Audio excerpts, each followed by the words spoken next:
when you have a look at Singapore, particularly things like the real estate investment trust, which are a big component of the STI, you would say that there is certainly a degree of improvement as far as the REITs are concerned. And then you also have a look at the banks, and you say that the banks on the whole don't look particularly expensive.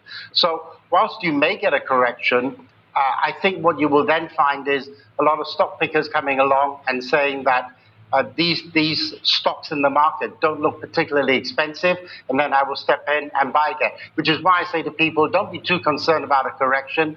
One happens about once every 2 years, and so we could be due for a correction very shortly, but let's hope that a correction doesn't turn into something a bit more severe, such as a stock market crash, which I think is highly unlikely.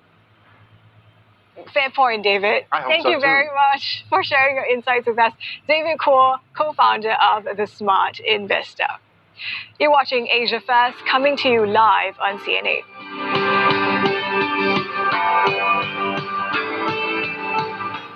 From the top stories in Asia, a quicker, portable way of testing for COVID-19 in just 5 minutes, to breaking news in the US and Europe. US President-elect Joe Biden is set to formally introduce his top economic team. With an eye on markets opening across the world. Wall Street's major indices all closed the month with double-digit percentage gains. It's the one bulletin that offers you a global perspective. World Tonight, daily, on CNA.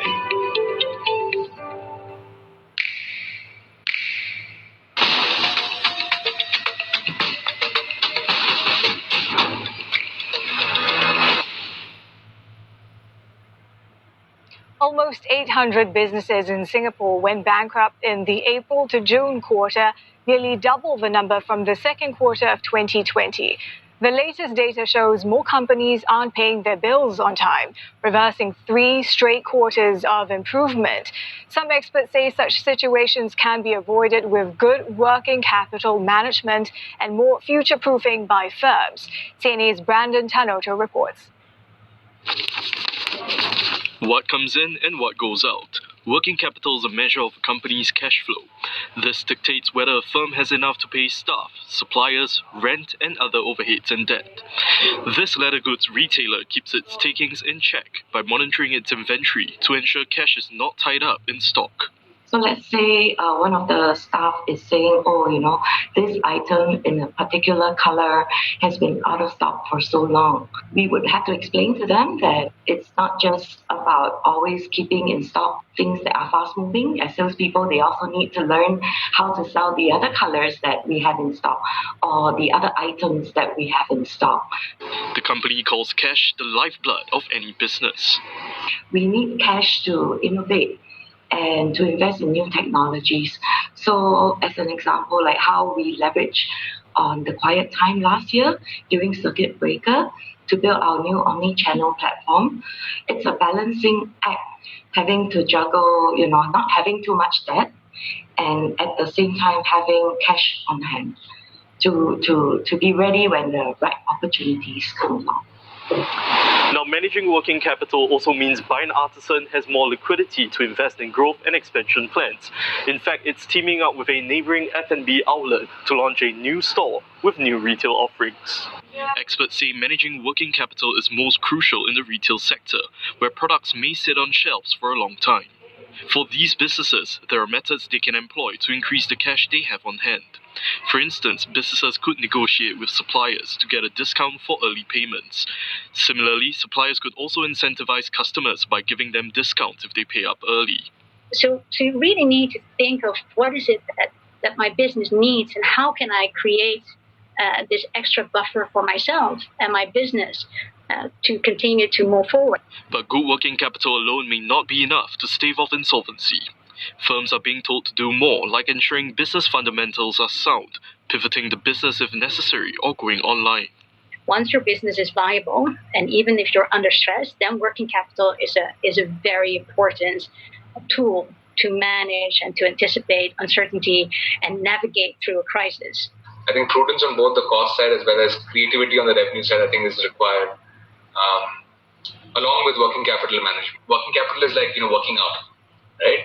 like making sure you stay healthy, right? But it won't replace you eating healthy. Businesses can tap on consultancy services to manage working capital better. These are usually offered by audit firms and financial institutions for a fee. Alternatively, they can get help from SME centers run by Enterprise Singapore. Much more ahead on Asia First. Stay with CNA.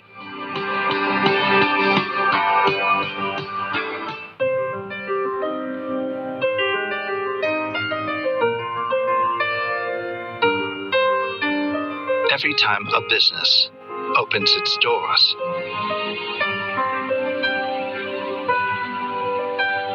it opens up possibilities throughout Asia. And while some doors close,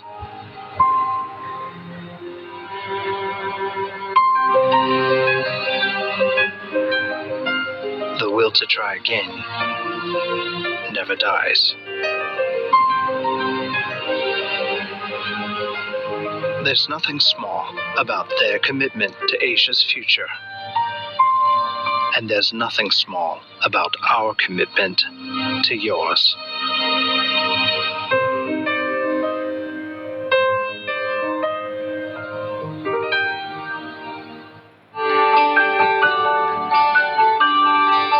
Look forward to brighter skies. The weather, sponsored by Qatar Airways.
The weather, sponsored by Qatar Airways.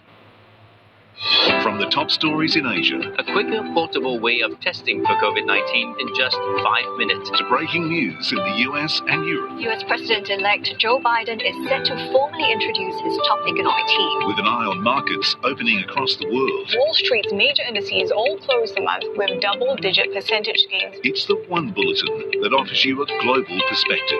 World Tonight, daily, on CNA.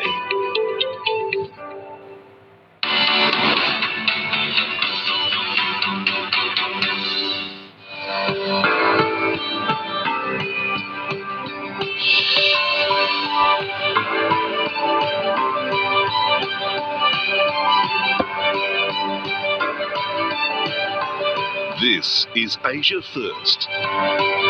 Good Monday morning. It's 8 a.m. here in Singapore. I'm Julie Yu. Our top story this hour. Asia weighed down by unrelenting waves of COVID-19. Indonesia now considered the new epicenter of the pandemic, with some experts worrying the medical system could collapse in the face of a record number of infections and a record number of doctor deaths. As Singapore is tightening restrictions at wet markets and ramping up testing to try to snuff out a growing cluster tied to the Jurong fishery port. And more infections have been reported connected to the Tokyo Olympics. I'm Teresa Tang. Also this morning, England on edge as Freedom Day arrives. The country has just lifted almost all of its legal coronavirus curbs, with all indoor venues allowed to run at full capacity, even as infections rise. UK Prime Minister Boris Johnson is in self-isolation, though, after coming into contact with his health minister, who's tested positive for COVID-19. Please, be cautious. This virus is sadly still out there. Cases are rising. You can see the extreme contagiousness of the Delta variant. And a loud call for action on climate change. German Chancellor Angela Merkel says the world needing extreme weather events, such as the deadly and devastating floods in Western Europe. I'm Avril Hong with the business news. Major oil producers agree to boost supply starting next month and fully end production cuts by September 2022 as demand rebounds on the back of an economic recovery. Plus, with COVID-19 putting the focus on pharmaceutical and biomedical industries, we take a look at how Singapore is banking on these sectors for its post-pandemic recovery.